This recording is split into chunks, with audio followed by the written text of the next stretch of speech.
এই কোরআনের সাথে আমাদের সম্পর্ক ভালো করতে চাই কি চাই না, কিন্তু আসল জায়গায় সমস্যা। এই সমস্যা বহুদিন ধরে চলে আসছে। আলহামদুলিল্লাহ এখন নাকি হুজুরগণ মুক্ত পাইছেন, মদিনা জীবন নাকি চলছে এখন। মারহাবা বলেন। এখন তো আর কোনো চিন্তা নাই, কি বলেন? এখন তো আর মাহফিলে এসে বাধা দিত না যে হুজুর এই ওয়াজ করেন আর এই ওয়াজ করেন না। হ্যাঁ, এটা বন্ধ হয়ে গেছে। ইন্নামাল মুমিনুনা আল্লাযীনা ইযা যুকিরাল্লাহু ওয়াজিলাত কুলুবুহুম ওয়া ইযা তুলিয়াত আলাইহিম আয়াতুহু যাদাতুহুম ঈমানান ওয়া আলা রাব্বিহিম ইয়াতাওয়াক্কালুন। এই চারটি আয়াতে কারিমার মধ্যে আমার রাসূলুল্লাহর ইজ্জতের কথা, সম্মানের কথা তুলে ধরা হয়েছে। আমরা কেমন নবীর উম্মত, তার কাজগুলো কেমন করি। আমার রাসূলুল্লাহকে চিনতে পারি নাই, বুঝতে পারি নাই, শুধু নামে মাত্র মুহাম্মদ রাসূলুল্লাহর উম্মত। এই জন্য নির্বাচনের সময় আসলে পোল্ট্রি মুরগের দামে বিক্রি হয়ে যায়। আমাদের জীবনকে সংশোধন করতে হবে, খোদাই ব্যবস্থাপনায় আমাদের জীবন চালাতে হবে, ঠিক কিনা বলেন? প্রিয় ভাইরা আমার, অত্যন্ত ইম্পর্টেন্ট আলোচনা। আমি চেষ্টা করব আমার জ্ঞান গর্বের আলোকে দেওয়ার জন্য। আল্লাহ যদি তৌফিক দান করেন তাহলেই তো পারবো। জিবরিল এসেছেন, মিকাইল এসেছেন, সবচাইতে সম্মানী আমার রাসূলুল্লাহকে নেওয়ার জন্য। আল্লাহ তাআলা আমার রাসূলুল্লাহকে আরশে আজিমে নেওয়ার জন্য দাওয়াত করেছে। 26 রজব দিবাগত রাত্রিতে 27 রজবে আল্লাহ তাআলা ধুলির দরা থেকে উম্মে হানির ঘর থেকে মসজিদে হারাম থেকে মসজিদে আকসা তথা হতে প্রথম আসমান, দ্বিতীয় আসমান, তৃতীয়, চতুর্থ, পঞ্চম, ষষ্ঠ, সপ্তম সারিবুল আকলাম, সিদরাতুল মুনতাহা, লামাকান্লা জামান পাড়ি দিয়া আল্লাহ পাকের আরশে আজিমের মেহমান বানায়া আবার আমার রাসূলুল্লাহকে মক্কা নগরে ফিরিয়ে দিয়েছেন কে? সুবহানাল্লাযী আসরা বিআবদিহি লাইলাম মিনাল মাসজিদিল হারামি ইলাল মাসজিদিল আকসা الذي باركنا حوله لنريه من آياتنا إنه هو السميع البصير سبحان الله মহা পবিত্রতম তিনি, যিনি তার বান্দাকে ইসরা করেছেন মসজিদে হারাম থেকে মসজিদে আকসা পর্যন্ত। এতটুকু ছিল মা রাসূল পাকের ইসরা। জোরে কোন সুবহানাল্লাহ। আমি ওদিকে যাচ্ছি না। রাসূলুল্লাহর জীবনে মেরাজ হয়েছে, পৃথিবীর কোনো পয়গম্বরের হয় নাই। এটা একটা অত্যাশ্চর্যজনক মুজিজা, সশরীরে হয়েছে। আল্লাহু আকবার। এটার অনেক ব্যাখ্যা বিশ্লেষণ আছে। আল্লাহ মা রাসূলুল্লাহকে সম্মানী করেছেন আরশে আজিমের মেহমান বানায়া। এই কথাও আল্লাহ তাআলা বলে দিয়েছেন। ওয়া মিনাল লাইলি ফাতাহাজ্জাদ বিহি নাফিলাতাল লাকা আসা আন ইয়াবআসাকা রাব্বুকা মাকামান মাহমুদা।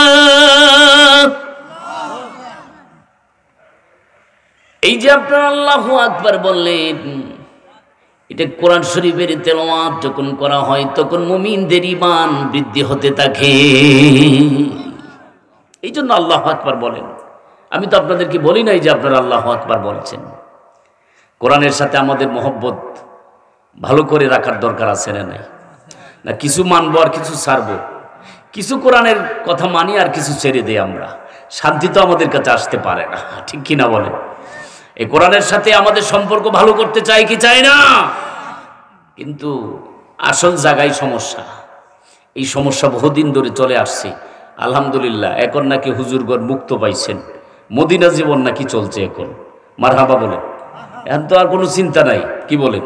এখন তো আর মাহফিলে এসে বাধা দিত না যে হুজুর এই ওয়াজ করেন আর এই ওয়াজ করেন না। এটা বন্ধ হয়ে গেছে।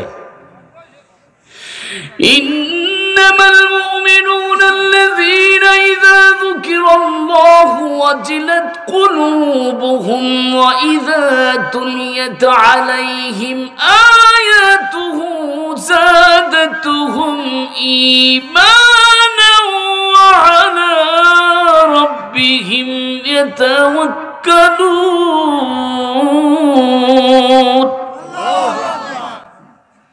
নিশ্চয়ই মুমিন বান্দাদের অবস্থা হলো এই, যখন আল্লাহর নাম স্মরণ হয় তখন তাদের অন্তর জিলজাল শুরু হয়ে যায়, ভূমিকম্প শুরু হয়ে যায়, কম্পন শুরু হয়ে যায়, কাঁপতে শুরু হয়ে যায়। ওয়াইদা তুলিয়াত আলাইহিম আয়াতুহু যাদাতুহুম ঈমানা, আর যখন কোরআনে কারীমের তেলাওয়াত করা হয় সঙ্গে সঙ্গে তাদের ঈমান বৃদ্ধি হতে থাকে। এই কোরআন চাই কি চাই না? আরো চিল্লায় বলেন চাই কি চাই না? সম্মানিত ভাইরা আমার, সেই কথাই বলতেছিলাম। আল্লাহ রাব্বুল আলামিন তার প্রিয় হাবিবকে আরশে আজিমের মেহমান করেছেন। আল্লাহ বলেন, হাবিব ওমিনাল লাইলি ফাতাহাজ্জাদ বিহি নাফিলাতাল লাক, আপনি রাতের কিছু অংশে তাহাজ্জুদের নামাজ পড়ুন। আসা আইয়াবআসাকা রাব্বুকা মাকামান মাহমুদা, আশা করা যায় যে আল্লাহ আপনাকে মাকামে মাহমুদে পৌঁছায় দিবেন। চিৎকার দিয়ে বলেন সুবহানাল্লাহ। রাসূলুল্লাহর জীবনে মেরাজ হয়েছে, নবী নিজে বর্ণনা দিচ্ছেন। জিবরিল মিকাইল আসছেন, জিবরিল বলছেন, আপনার আর আমার মধ্যে যিনি শোয়া আছে আল্লাহ পাক তাকে আরশে আজিমের মেহমান হিসাবে দাওয়াত করেছেন। জিবরিল রাসূলুল্লাহকে ধরে, তার হাত দিয়ে ধরে রাসূলকে ধরে ধরে নিয়ে গেলেন কাবার জমজমের কূপের কিনারে। নিয়ে যাওয়ার পরে আমার রাসূলুল্লাহ বর্ণনা দিচ্ছেন, ফাশাক্কা সাদরি ওয়া আখরাজা কলবি, আল্লাহু আকবার। তবে আপনারা বলতে পারেন যে হুজুর আপনি তো বললেন রাসূলুল্লাহ ঘুমের মধ্যে ছিলেন, তাহলে এগুলো শুনলেন কেমনে, দেখলেন কেমনে? ঘুমের মানুষ তো জিন্দা না মুর্দা? ঘুমের মানুষ আর নাম আখুল মাউত, ঘুমের ওপর ভাইয়ের নাম মৃত্যু। তাহলে কি করে রাসূলুল্লাহ এগুলো দেখলেন, শুনলেন? ভাইরা আমার, রাসূলুল্লাহ শুনেছেন। আপনার ঘুম আর রাসূলুল্লাহর ঘুম কি এক? এখানে সম্মানিত হুজুর বসে আছেন, ওলামাই কেরাম আছেন। সুদীর্ঘ 23 বছরের জীবনে সমস্যার সমাধান কল্পে মহাগ্রন্থ কোরআন নাজিল হয়েছে 7টি পদ্ধতির মধ্য দিয়ে। এর মধ্যে একটা হচ্ছে ঘুমের ঘরে রাসূলুল্লাহর উপর কোরআন নাজিল হয়ে যেত। এত দামি একটা কথা বললাম, সর্বোচ্চ শক্তি ব্যয় করে বলুন সুবহানাল্লাহ। দলিল, সূরা নাস নাজিল হয়েছে ঘুমের মধ্যে, সূরা ফালাক নাজিল হয়েছে ঘুমের মধ্যে। আরো লাগবে দলিল। বাইনা রাসূলুল্লাহ সাল্লাল্লাহু আলাইহি ওয়াসাল্লাম বাইনা যুহরিনা ফিল মসজিদি যাও ফি ইখফাতুন সুম্মা রাফা রাসাহু মুতাবাসসিমা ফাকুলনা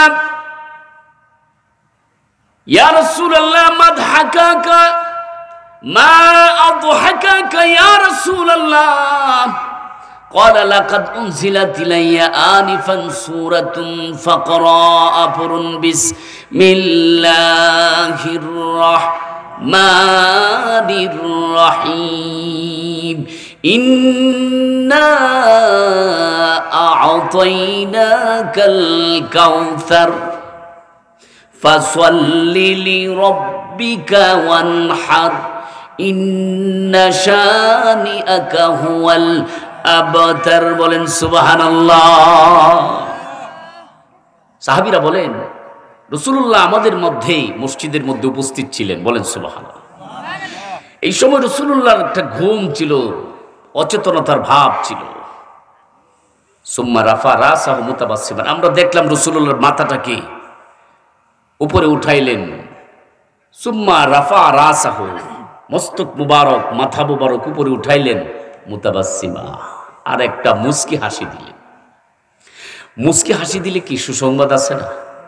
কি বলেন? আমি যখন নিবন্ধন পাস করলাম, বাড়ি গেলাম, যাই একটু হেসে দিলাম। আম্মা বলছে, বাজার কোনো সংবাদ আছে নাকি? আমি বললাম যে মেসেজ আসছে, নিবন্ধন পাস করছি।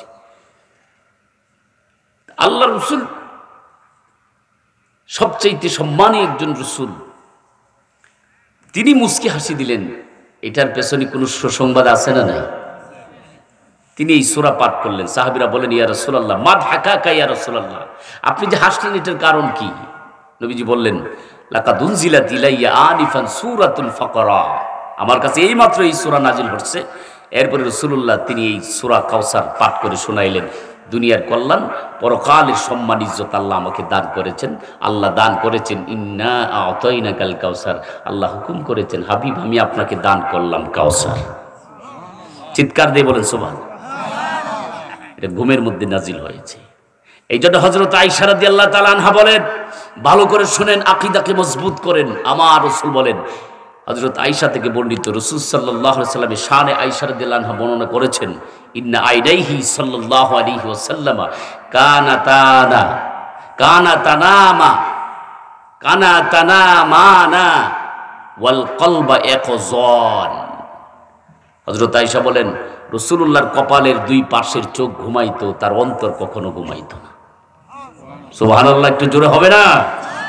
সম্মানিত ভাইরা, রাসূলুল্লাহ বলেন, আমার জমজমের কূপের কাছে নিচে ফাসাক্কা সাদরি ওয়া আখরাজা কলবি, আমার বুকটা ছিঁড়ে ফেললো আর আমার ভেতর থেকে কলবটাকে বের করে নিয়ে আসলো। কলবটা থেকে কিছু একটা ফেলে দিল। জান্নাত থেকে স্বর্ণের বাটি নিয়ে আসা, ইলিম, হিকমত, নবুয়ত আবার কলবে দিয়া কলবটাকে ভেতরে ঢুকাইলো। বলেন সুবহানাল্লাহ। এই কলবটাকে আমার সংস্থানে স্থাপন করে দিল, আমি কোনো ব্যথা বেদনা পেলাম না। এই দিকে ইঙ্গিত করে আল্লাহ পাক বলেন, আলাম নাশরাহ লাকা সদরাক, হাবিব আমি কি আপনার বক্ষকে বিদীর্ণ করি নাই?